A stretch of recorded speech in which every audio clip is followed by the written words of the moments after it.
A cold wind cut through the crowded city when billionaire Adrian Cole stepped out of his hotel for a moment of peace. His empire reached across continents, but tonight he felt strangely hollow. Meetings, investors, numbers, everything felt distant.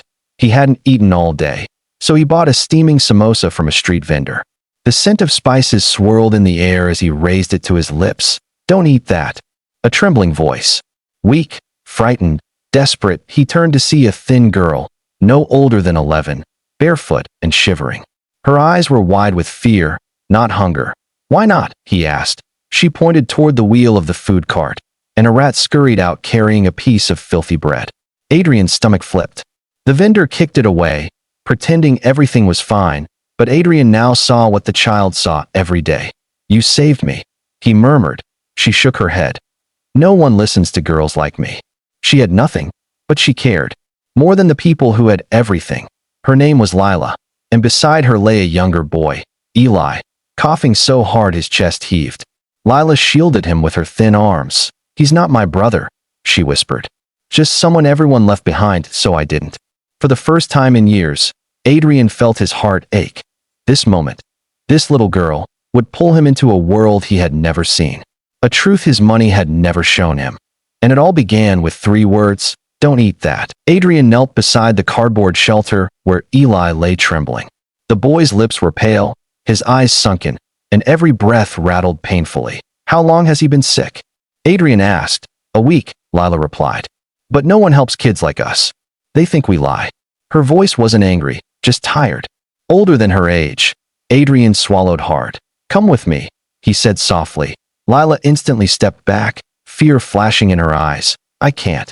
Rich people, they take kids. They make them disappear." Adrian froze. Who told her that? What had she lived through? Yet, even terrified, she still shielded Eli's. Oh, he did something rare for a billionaire. He crouched lower, making himself smaller than her fear. "I won't take you anywhere you don't want to go," he promised. "But let me get him medicine." She hesitated, then nodded. Adrian carried Eli while Lila walked beside them, never letting him leave her sight. At the pharmacy, Adrian paid for warm blankets, medicine, food, things she had never held before. Lila stared at the pile in disbelief. "Is this really for us?" "Yes," Adrian said. "No child should be alone." Her eyes filled with tears, but she wiped them quickly, embarrassed to cry in front of him. That night Adrian couldn't sleep. Lila's words haunted him. "No one listens to girls like me." He had spent years writing $1-million checks to charities, but never once had he stepped into the world of those he claimed to help. Money was easy.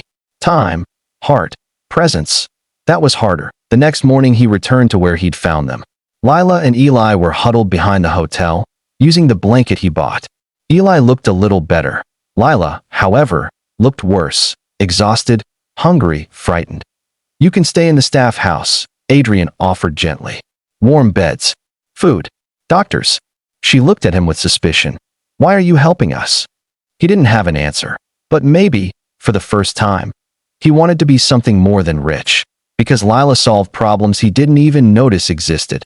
Because she cared for a boy who wasn't family. Because she was everything he wasn't, and everything he wished he had become. "Because you helped me first," he finally said. Lila's eyes softened. "People always took from her, and no one ever gave." She nodded. And for the first time, Adrian saw her smile. As days passed, Adrian grew closer to the 2 children. Lila fascinated him. How she protected others, how she noticed danger before anyone else, how she stayed strong through pain no child should know. One evening, his phone buzzed. It was the doctor from his mansion. "Sir, we need to talk about your daughter." Adrian's heart dropped. Clara, his 7-year-old daughter, had been sick for months. Fevers, nightmares, coughing fits. No medication helped. Adrian blamed himself for being absent, for letting nannies raise her. He rushed home. Clara lay weak in bed, her skin pale, her breath shallow. "She gets worse at night," the doctor said. "We can't find the cause." Lila stood quietly at the door, watching with big, worried eyes. "She's like Eli," she whispered.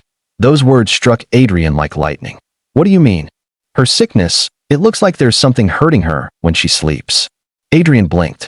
"How could you know that?" Lila shrugged. "When you live in the streets, you learn things. You hear things. You feel things. and then she pointed under Clara's bed. Sometimes the danger is hiding. Everyone froze. The nanny stiffened. The doctor looked confused, but Adrian trusted Lila's instincts more than any expert. Together, they lifted the bed. What they found shattered them.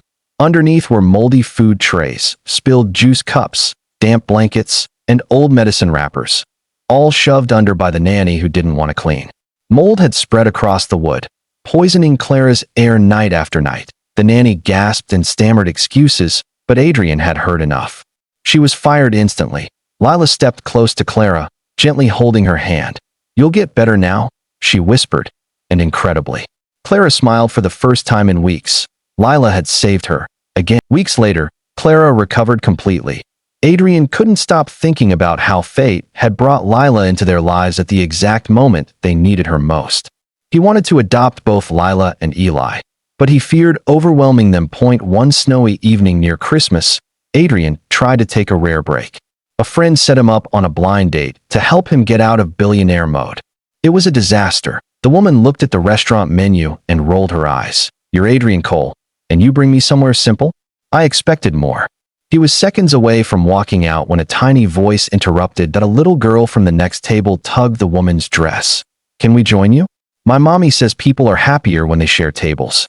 Her innocence broke the tension like a miracle. The mother apologized, embarrassed, but the little girl insisted, and something about her honesty reminded Adrian of Lila that he agreed. The mother smiled warmly. The child giggled. The date's cold attitude melted. The night that was supposed to be a lonely failure became unexpectedly heartwarming. Sometimes, children saw truths adults ignored, just like Lila had.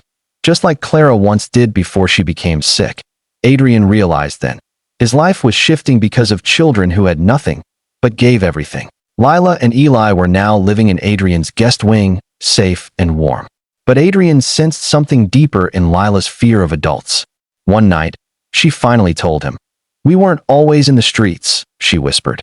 "I had a mom, but she trusted the wrong man. He hurt us. One night we ran, but she got sick. She made me promise to protect Eli. She said, 'Don't be alone.'" Adrian's chest tightened. "Lila," he said softly, "you're not alone anymore." Her eyes filled with tears. "People say that, then leave. I won't."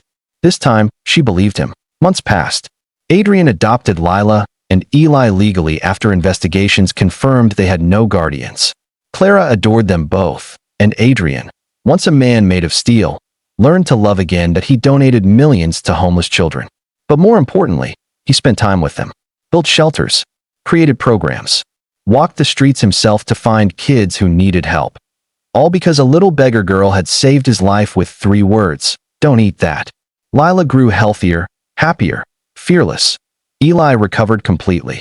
Clara thrived with her new siblings. One night, as they all sat together by the fireplace, Clara whispered, "Daddy, we're a real family now, right?" Adrian pulled all 3 children into his arms. "Yes," he said, voice trembling with emotion. "A real family, built on kindness, not blood." Lila smiled. "People like us, we were invisible." "Not anymore," Adrian replied.